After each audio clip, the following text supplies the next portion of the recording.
Hey, it's Bob out here. Beautiful day again, right? Well, let me show you what I did yesterday. Yesterday I went out and got me another truckload of cedar logs. So now I got to get them unloaded. And you see there, one of my stacks collapsed. I got a lot of stuff there. I'm having to go too deep on it.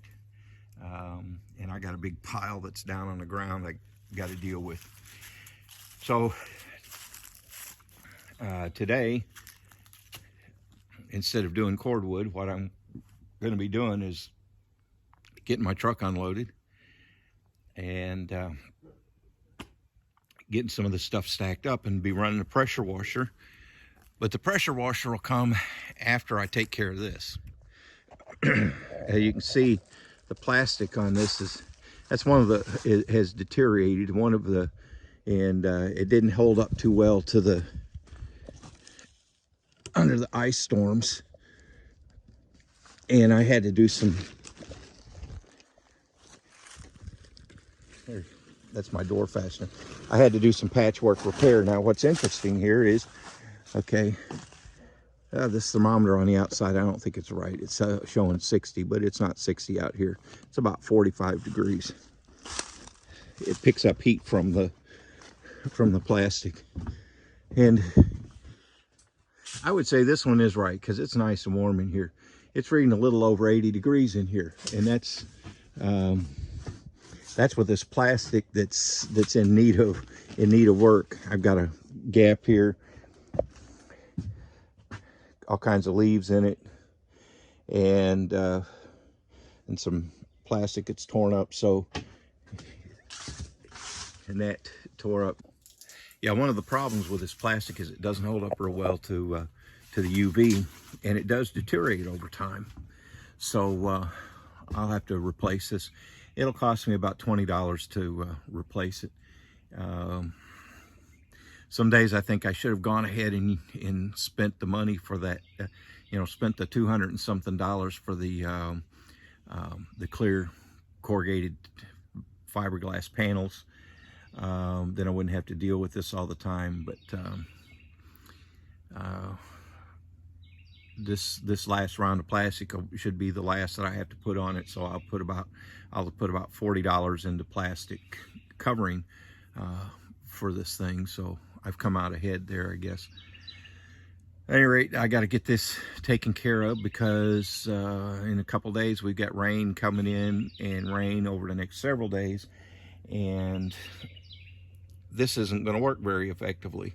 So now that I've got more logs to put in here, give this some attention and get this squared away so that my wood stays dry and my temperatures will go up.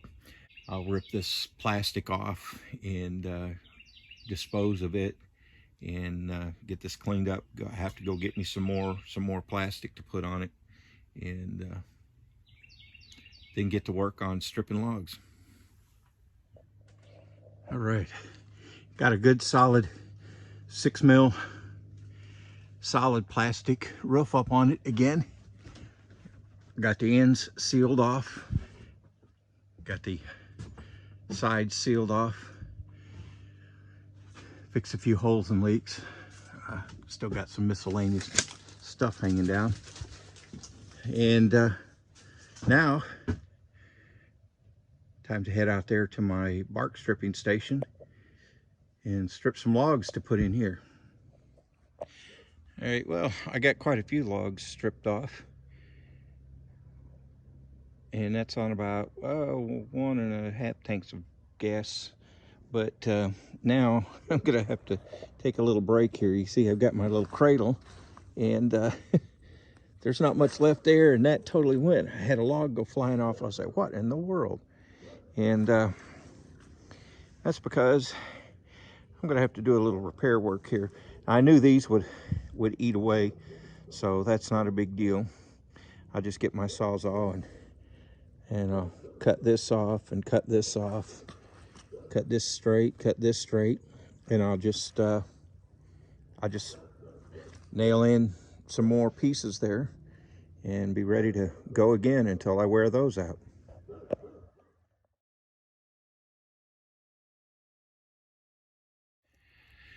All right, you may not be able to tell it, but I'm losing daylight.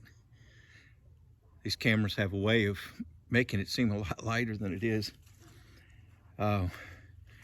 Whittled down the pile of stuff that was on the ground quite a bit. You see, I got a lot of stuff there, even some more stuff on the ground. I started out today with repairing this thing, put a new roof on it, and then tonight when I closed the door up, I realized I got an opening there that I've got to fix. So, oh well. Seems like you think you've got one project done to create two more for yourself. So I stripped logs. I showed you that earlier. I stripped some logs. Stripped a few more after what I showed you in the video. But basically what I got stripped today is enough for about probably two and a half courses of an 8-foot wall. And an 8-foot wide wall section that's 8 foot tall. There's about 12 courses in there. So 2.5 courses that I did this afternoon in about 3 hours time. And that 3 hours included doing some repair to my little trestle here.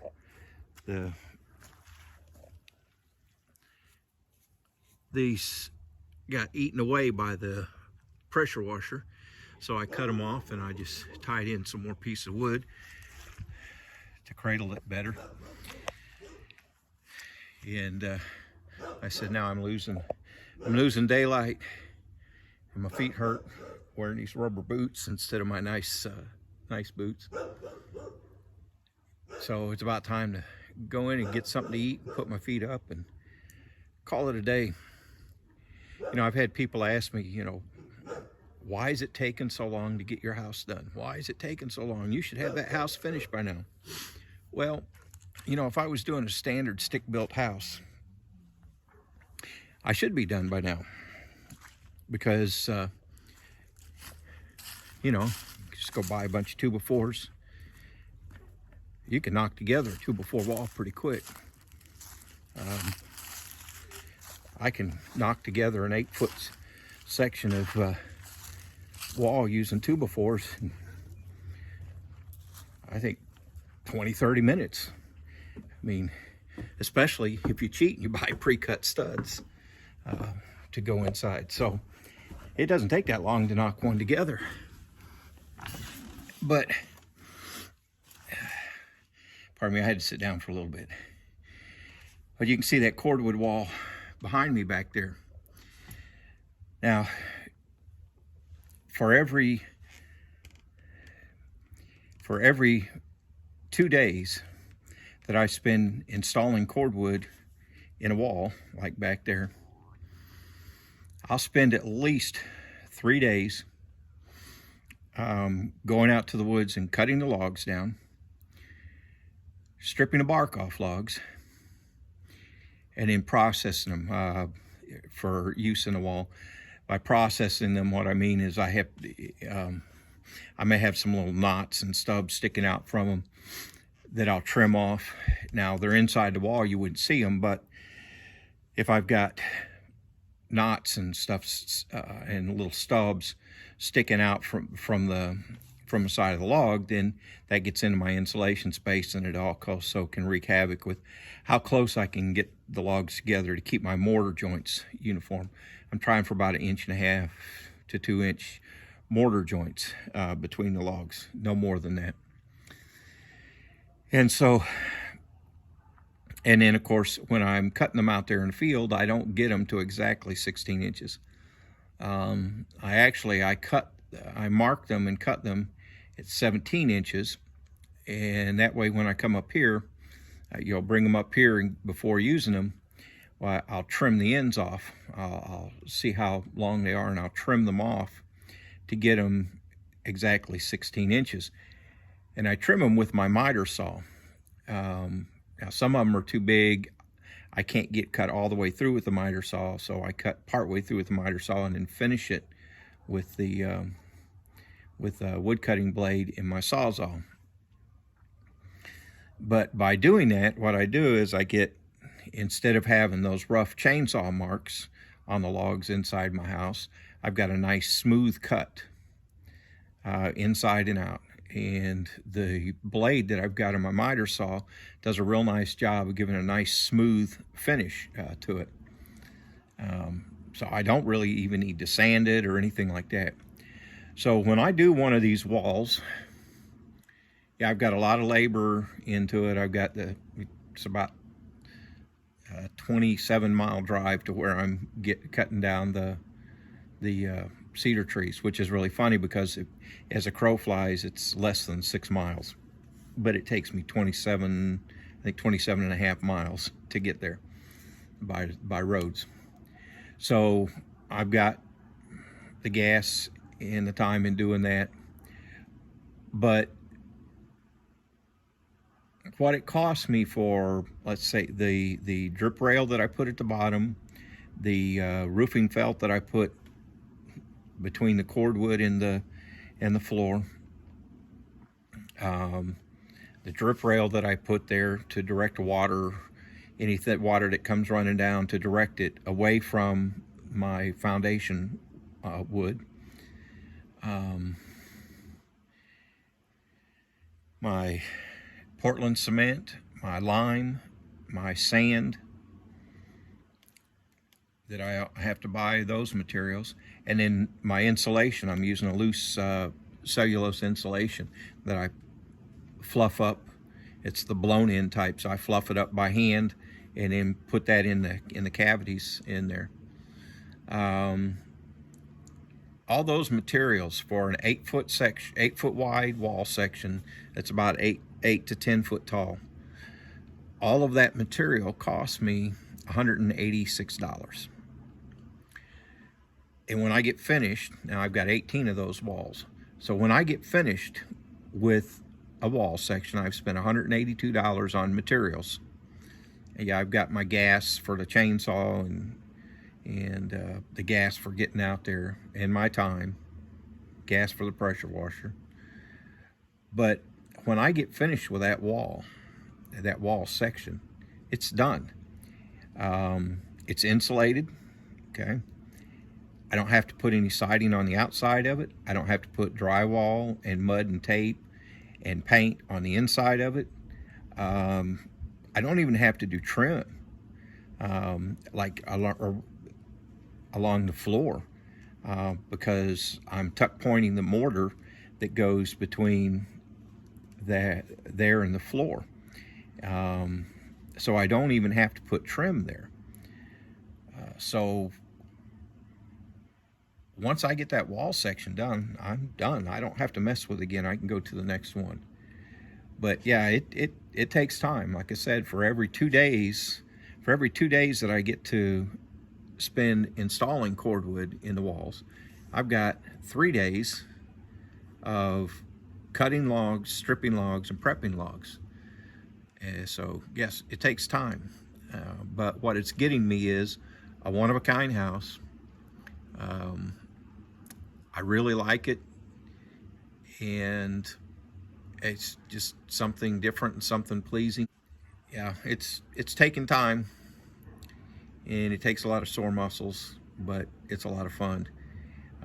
I've learned a lot along the way. I've had to go back and correct some mistakes that I've made, and hopefully I won't have to correct too many more of those. But people think I'm crazy, but hey, I'm out here having fun and just enjoying myself. Well, I can see that it's getting darker by the moment, so I'm going to take these rubber boots off, and I'm going to go inside and get something to eat and put my feet up. Thanks for stopping by. Like and subscribe. Visit us on Facebook. Tell your friends and neighbors. And I hope you're enjoying the process and seeing an crazy old man daring to do something for himself instead of just paying someone else to do it. So until next time, have a good one. Take it easy and Don't be afraid to try something that you've never ever done before. You might just like it. Bye.